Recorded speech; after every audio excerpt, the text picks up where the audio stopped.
Olá, e que bom estar aqui mais uma vez com você. E eu estava pensando ali há pouco sobre quanto a vida pode ser diferente a nós quando nós temos um coração aberto, um coração ensinável, o quanto a nossa vida pessoal, a nossa vida familiar pode ser diferente, nós podemos construir e reconstruir as nossas atitudes, o nosso dia a dia de forma muito mais harmônica. Interessante é que alguns de nós vivemos a reclamar, a questionar o quanto às vezes a vida pode ser espinhosa. Curioso é que ninguém disse a nós que a nossa caminhada seria fácil.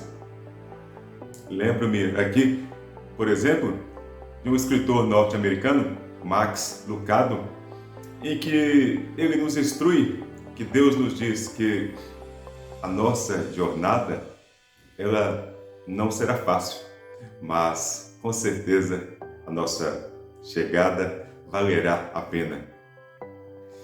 E a partir daí que a gente tem que compreender que nós temos que escolher o tipo de difícil que nós queremos para nós.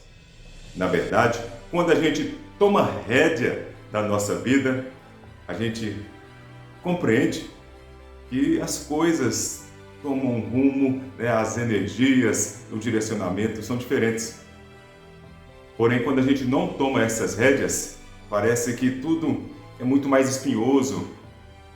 Por outro lado, quando a gente realmente protagoniza essa vida, a gente compreende que pode ser até árduo, mas o resultado vai ser muito mais saboroso, o resultado vai ser muito mais temperado, porque você está fazendo aquilo com gosto, você está fazendo aquilo com amor, com dedicação. É nisso que também nós compreendemos através de um outro britânico, William Henley, que ele nos orienta que nós devemos ser, então, senhores do nosso destino, capitães da nossa alma. Isaac Newton, também um físico inglês, ele criou, na verdade, nos orientou sobre a lei da ação e da reação, ou da causa e efeito, que isso quer dizer que a toda ação há uma reação contrária que vem na mesma intensidade. E com isso, nós podemos compreender nesse mesmo sentido o que a gente chama de regra do ouro ou regra da reciprocidade. A regra da reciprocidade, ela nos diz que nós devemos então, sempre que nós estivermos no dia a dia, buscar tratar os outros da mesma maneira que você quer ser tratado. Há quem diga que já tem algo mais avançado sobre isso, por exemplo, quando dizem que se você tratar o outro da mesma forma que você quer ser tratado, na verdade, às vezes ele pode não gostar, porque ele tem os seus gostos, ele tem as suas idiosincrasias.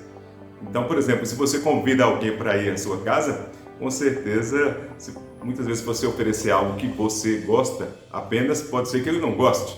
Então é interessante nesse sentido você buscar a pessoa, buscar tratar a pessoa da forma que ela gostaria de ser tratada.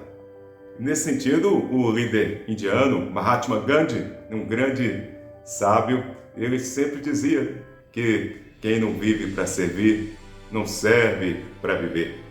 E quando a gente trata bem as pessoas, quando a gente trata bem o outro, com certeza a gente está nesse sentido.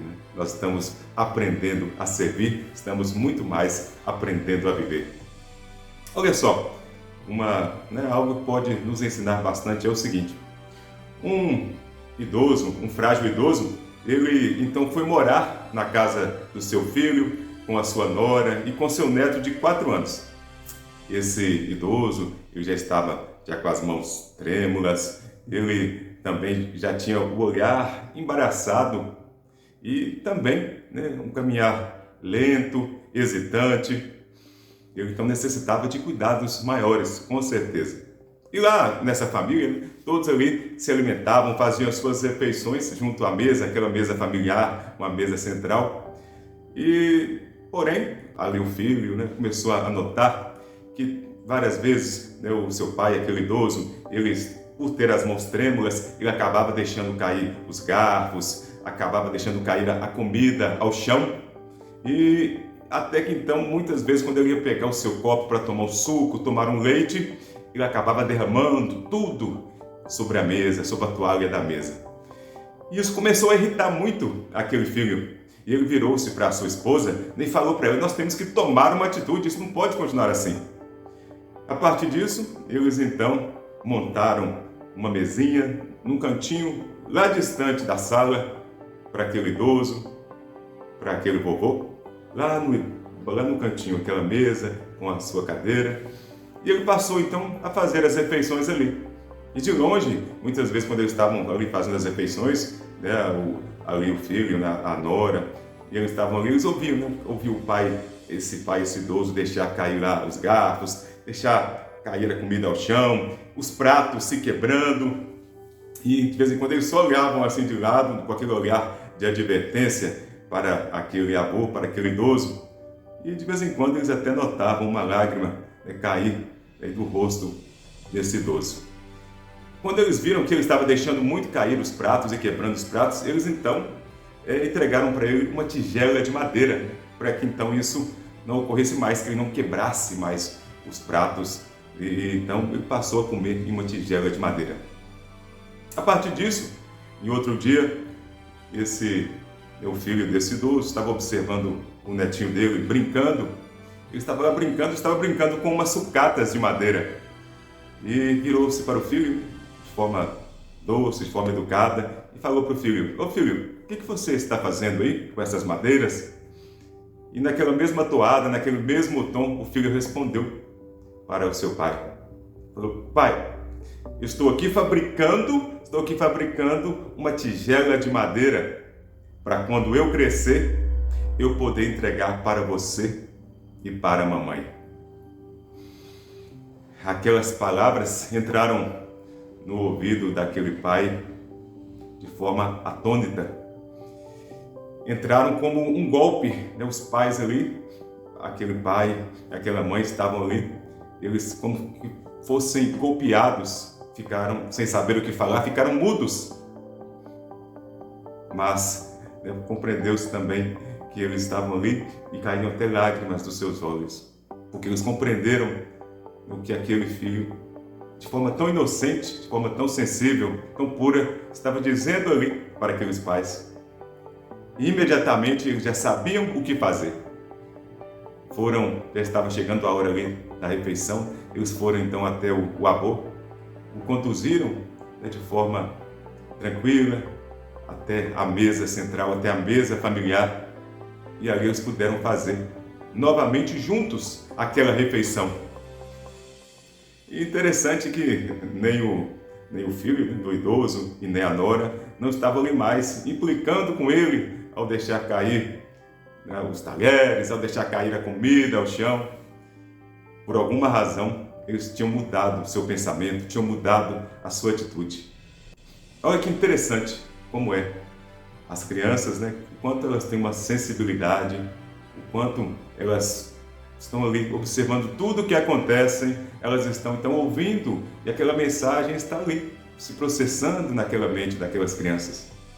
E ela, de alguma forma, ela passa a repetir, ela passa a imitar e futuramente ela passa a fazer o mesmo que ocorre ali naquele ambiente que ela viveu, do seu ambiente familiar. E os pais que tiverem essa visão, que compreenderem e observarem isso, eles vão então saber, a partir disso, construir um ambiente mais saudável, um ambiente mais harmônico. É porque, olha só, a criança com aquela sensibilidade, com aquela pureza, com aquela inocência, o quanto que ela pôde ensinar os pais, somente ali, enquanto fazia uma brincadeira e falar o que ela falou. Também podemos nós compreender que nós devemos muito mais cultivar a nossa paciência. Nós devemos também cultivar em reconhecer os nossos erros, aprender a perdoar. O quanto é bom quando você aprende a perdoar, você fica mais leve. E nisso também jamais esquecer de agradecer, porque com certeza a gratidão A gratidão é a memória do nosso coração. Então, até a próxima vez. Vocês fiquem com Deus, tenham um ótimo dia e nos encontramos algum dia desse. Até mais.